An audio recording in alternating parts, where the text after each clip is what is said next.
Hari Om, Swamiji. I'm very humbly grateful that you have agreed for this conversation for all the viewers at the Limitless Brain Lab.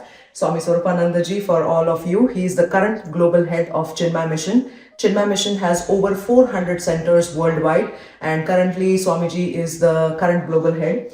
Swamiji is one of the most intelligent Swamijis of the Chinmaya Mission.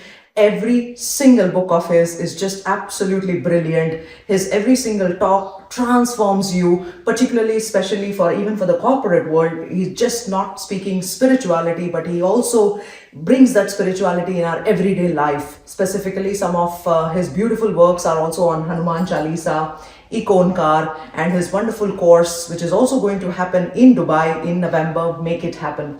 Very welcome, Swamiji, on this chat on science and spirituality. Thank you, Sweta.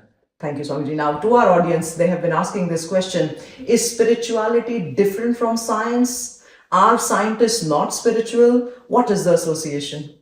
It's because we don't understand the word science.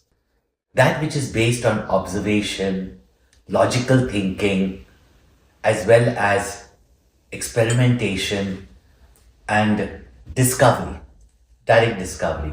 That is called as a science. And spirituality is a science. Yes. In fact, it's a higher science than any other science because it requires such intelligence and intellectual precision, in understanding the mysteries of life. In the science, possibly things are seen, but here you have to go also beyond the seen. Even from the seen to the unseen. Right. And it's not science also from the unknown to the known. Right. Yeah. Beautifully said, from the unknown to the known. A lot of viewers have been asking us that we live a very stressful life, we don't get sleep, there's a lot of anxiety, there's a lot of depression, and I strongly feel, and with my little spiritual background with mission as well for many years, spirituality is not something which is you do it and you leave it. It's a way of life. So in everyday life, how do we make this spirituality in such a way that all this is not affecting us? Depression, anxiety, stress. See, it is because spirituality is not there in our life that all these are there. Right. The very basis of spirituality is the tuning up of the mind, the training of the mind. All spiritual sadhanas, basically, till the gateway of truth, is basically mastery over the mind. Right. At the moment, we are a slave to the mind. But as Guru Nanak Sahib says, Man jeete, jag jeet. One who's conquered the mind has conquered the world. Right. As Shri Krishna says, that the mind which obeys your intelligent command is your best friend. And that which entraps you, makes you dance around, according to its moods, is your deadliest enemy. Right. So what should people do to sort of conquer this mind or control this mind? There's a lot of distractions, Swamiji, right now. Young people come to us and say there's so much of social media. There's a lot of distractions all across the world. I think there has been a massive shift post-COVID, the hybrid workforce. There's so many changes also in the corporate structure which is happening. I mean, I am, unfortunately, as a doctor, medical doctor, I joke and I say I have to become a brain plumber, I have to fix the broken brains which is happening. It's been very unfortunate to see even the numbers which are coming to us clinically, Swamiji. Yes. The reason for this is that we know what is the cause of all this, but we're not ready to drop it. For example, when children in a hot summer day like this, when they hold a piece of ice, at first it is actually a nice sensation. It's thrilling, it's a good feeling, etc. But you hold on the ice for a long time, it'll start burning. Now you can scream out to the mother, my hand is burning, my hand is burning. The mother says, drop it. But we want the burning to stop, but we're not ready to let go. We hold on to everything that causes us sorrow, frustration, stress, depression. We hold on to that and then say, remove it. Then they come to doctors like, you give me a pill. Correct. And they want a quick, short solution, Yes. So tell us more in terms of spirituality in everyday life. What are the practices? What should a normal, let's say the person is completely unaware about any of our scriptures or anything what is happening. What are the simple things that a person can follow? Simple thing is, what do I want in a friend? What do I want of a parent? I should become. Beautiful. Yeah? So what I'm seeking, I must first become. Because that's what will be liked by others. Yeah? So simple values. Simple values of life. Yeah? Right. Love, compassion, kindness, consideration, sharing.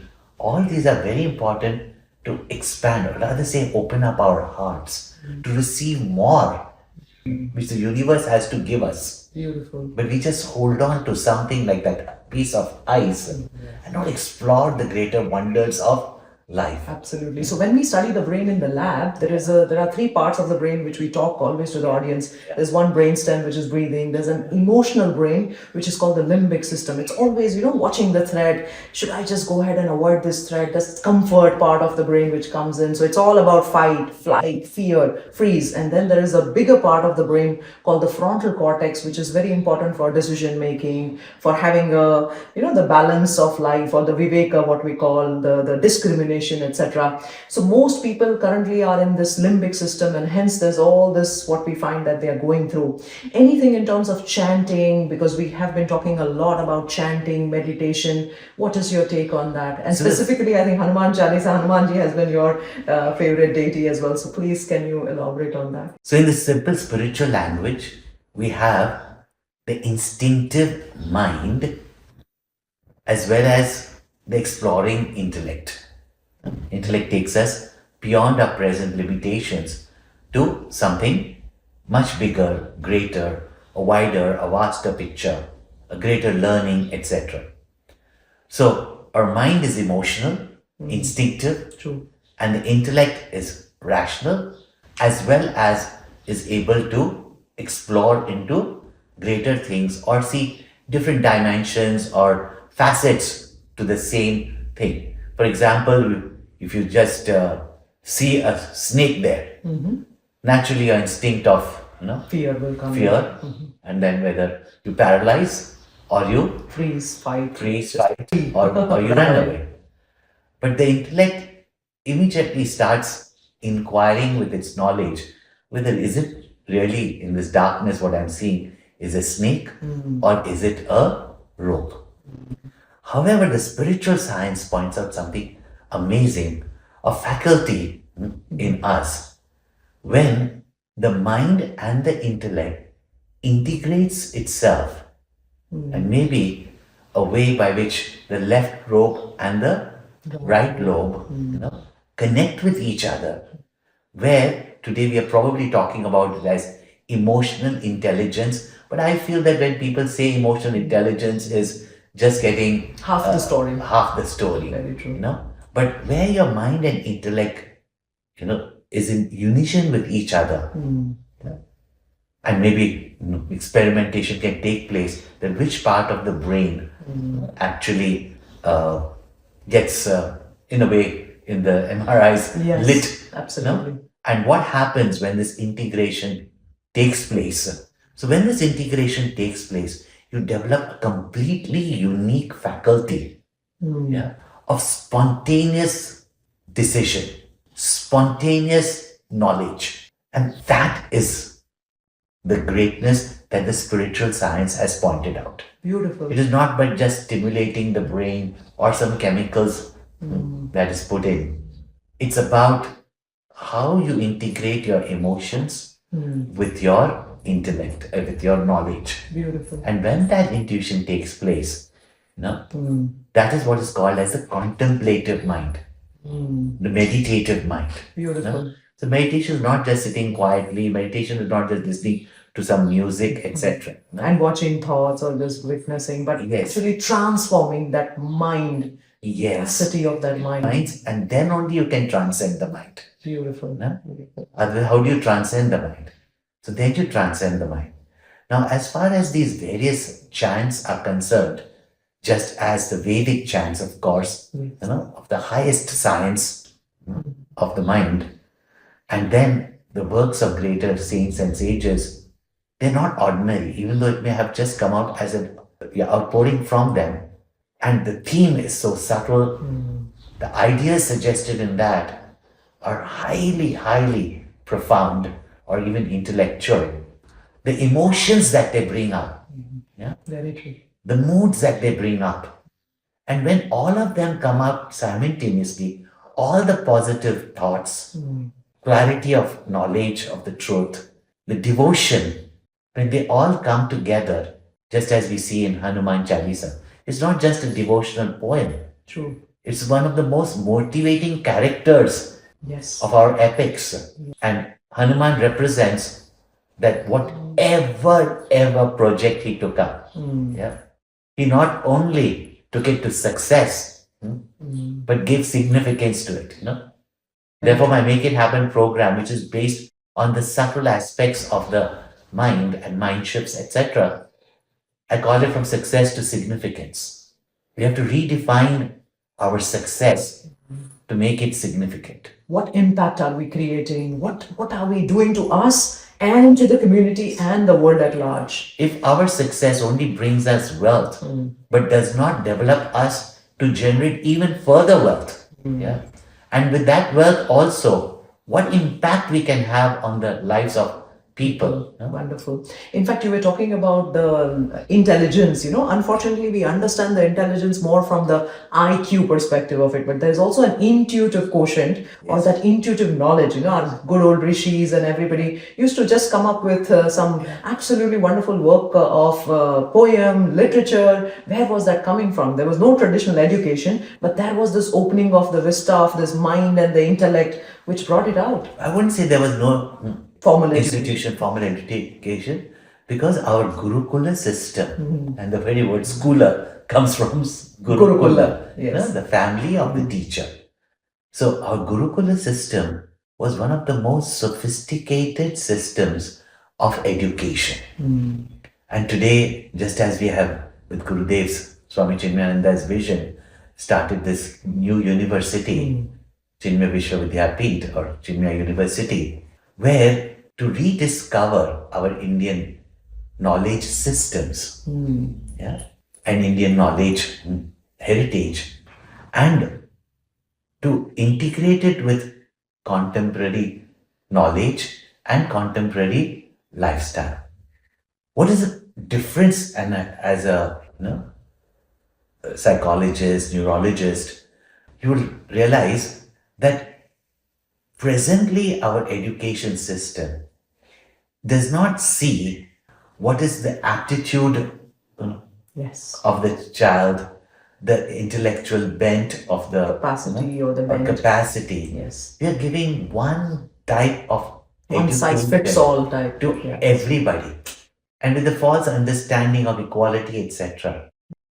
In India, the women were more intelligent than men, if I tell you. If you read the not only the character of those great women, but what all they did and they achieved. Ahilya is coming to my mind as This is you're talking about recent one. Oh, okay. Yeah. Even the If you read about what Draupadi did and what administration and what art of warfare Kaikai, Draupadi all knew what was required for them. So they had their own system of education. And we are always trying to measure with this so-called modern education system that we have, which today modern education itself is finding how flawed it is. Yes, indeed. And if with education we are not creating a race of people more advanced, happier, What is the point? joyful, Yes.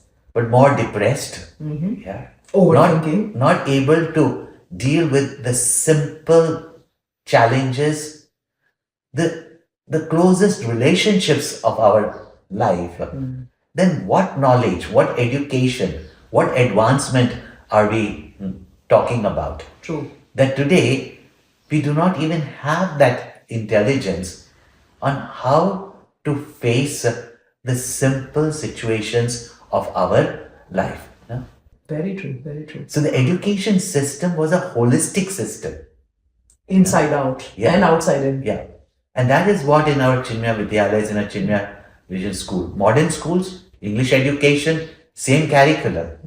But along with that, we add in this whole holistic development of the child.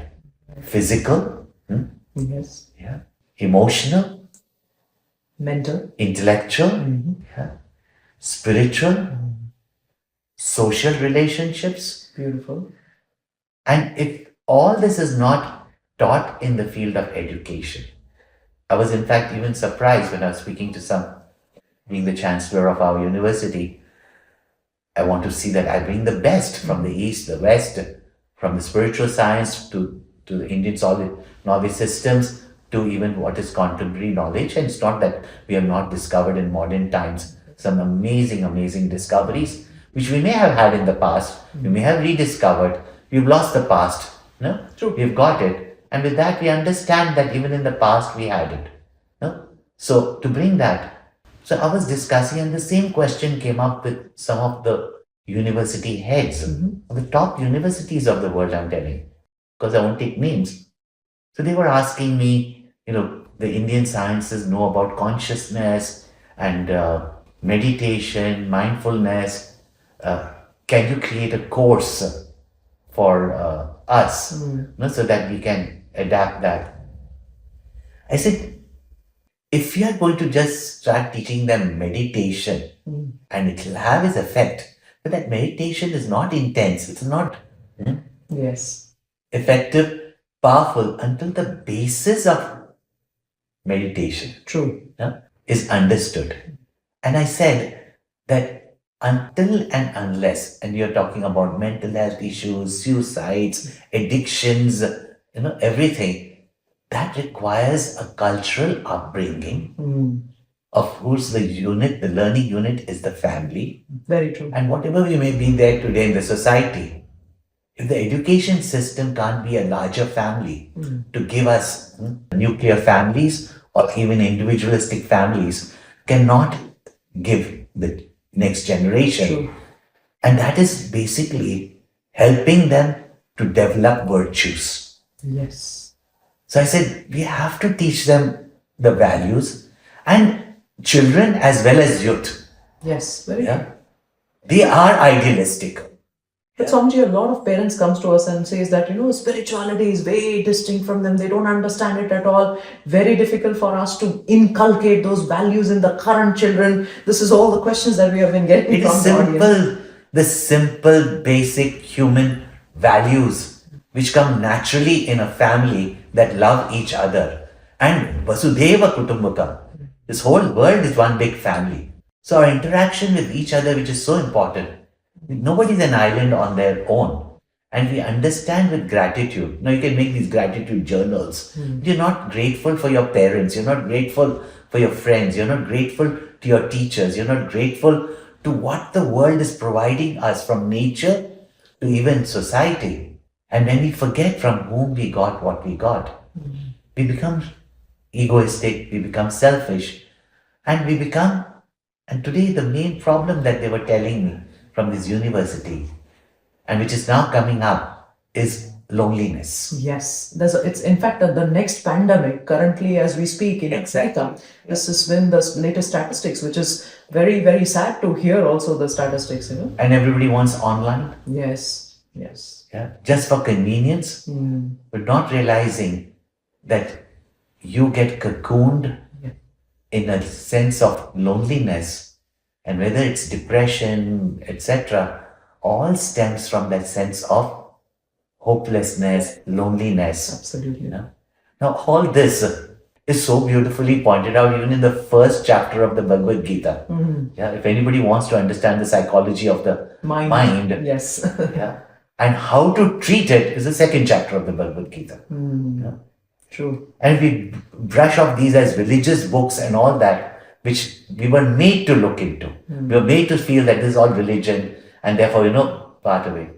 And if religion is not a science to train our mind, then what are the spiritual? Yeah, not some mere outward It's not paraphernalia. Yeah, absolutely. It's not just I practice like this, or I am a cult, or I want to, look like this and I want to do this, but it should be impacting the mind. As you were talking about, I can very well relate. I've been telling this story to everybody that of course, I graduated from the top universities and Cambridge and all that. There came a point in life when a very dear friend of mine left, and we were friends for 25 years, and I had the worst of the emotional setback in my life. If I would not have prepared my mind, in those years, I would not have been talking to you. And all that I had to do was look what is going on. Intelligence is not leading me to develop my inner core of understanding the attachment or the love or the compassion. So I think the world is really, it's a little bit of I would say we are advancing. Even in terms of medicine, we are advancing, but in health, we are deteriorating. We are advancing in terms of the education, but we are deteriorating in terms of the inner core values that we have. So can we call it an advancement? Yeah, precisely. I think, should we call it as advancement? Possibly no. A lot of people talk to us that, overthinking has become a challenge. And I think, again, it comes back to your thing that first we need to understand the mind, understand how it operates, understand what are the values, and then bringing back those old Indian traditional systems. I think, there was a popular scientist called Dunbar. He was a social scientist, and he said that the inner five people sort of decides how your cognitive makeup is and how you are connected to the world outside, roughly to about 150 people. Now, if we ask the current generation, they may have thousands of followers on Facebook or thousands of people on the virtual connects, but then that is not really adding value to their life. No. So with this, I think I'm going to ask you the last question, but a very, very important one, because all the people have been also wanting a sort of a very quick capsule in a daily life. What are the practices which are scientific in nature and spiritual, which will lead me to have all the development of the mind and the brain, right from when we wake up to the time we go to bed? First and foremost, we should not deny and accept, and it is for our own mental peace, that this universe is not a chaos, it's a cosmos. And therefore, there is a benevolent, loving presence, True. that protects us, guides us, nourishes us life. Call it God, call it truth, call it anything. At the moment, we do not know, but there has to be. There's an effect, there has to be a cause. No? Indeed. At the moment we start recognizing that presence and we are grateful for. See, those who have that faith and devotion, even in all the books of corporates, it is seen that those who have some faith in some higher power, Absolutely, or ideal or goal or presence or God, they are the ones who can bear the crisis, yes, the storms of life. That's why I wrote that book, Storm to Perform. Yes. And in fact, Swamiji, University of Florida, Miami, I think a couple of places have shown exactly what you're talking, that once you believe in something, there's a likelihood that you will be able to ward off the crisis better and perform better. That's Absolutely. why, according to our Indian culture, and actually it should be there in all cultures, but in our Sanatan Dharma, first thing you wake up, be thankful for another day, another life. And that's why we pray that in this mind, which is now going to go out, Tanme Mana Shiva Sankalpamastu, that may there be auspicious thoughts as we venture off in our life or in the day, throughout the day. Let there be auspicious thoughts in our mind. An auspicious thought is where the well-being of everyone is my well-being, and my well-being lies in the well-being of everybody. Beautiful. That is called as Shiva Sankalpa, auspicious thoughts. And before we go to bed, in fact, all prayers are of forgiveness. Forgive me and let me forgive others. So that I start each day fresh. I end each day without carrying any unwanted baggage to my next day. True. I remember my grandmother advising my elder cousin who was just married. And one simple message to keep a marriage going. So when two people are there, there'll be difference of opinion, there'll be fights also, there'll be conflicts also, dissatisfactions. But let no day end with a quarrel. Sometimes you can resolve, sometimes you cannot resolve. But do not carry a quarrel and regrets or remorse or grievances to the next day. That day, before you go to bed, forgive and do not carry it on to the next day. Beautiful. So rumination does not happen. And what is romance? Romance is basically each day a New. surprise, each day new, right? Very true. There will always be romance in that relationship. Beautifully. Romance is not just buying a flower or doing a candlelight, having a candlelight dinner. True. Same way, as some saints say, have that romance with God. Yes. Where each day you have built a deeper relationship True. with God. Beautiful. And if it helps me, why not? Absolutely. Absolutely. It's been an incredible journey talking to you. I'm extremely glad that Swamiji is here with us in Dubai, and we will meet again, Swamiji, also in November. And if you have questions, if you have anything to ask, we will be happy if Swamiji accepts our second invitation so that we can continue this dialogue again in the month of November. I'm extremely grateful, Swamiji. Hari Om, and thank you so much to all the viewers also for this science and spirituality. Thank you so much, Swamiji. Greetings and all good wishes to you. Be happy and spread happiness everywhere.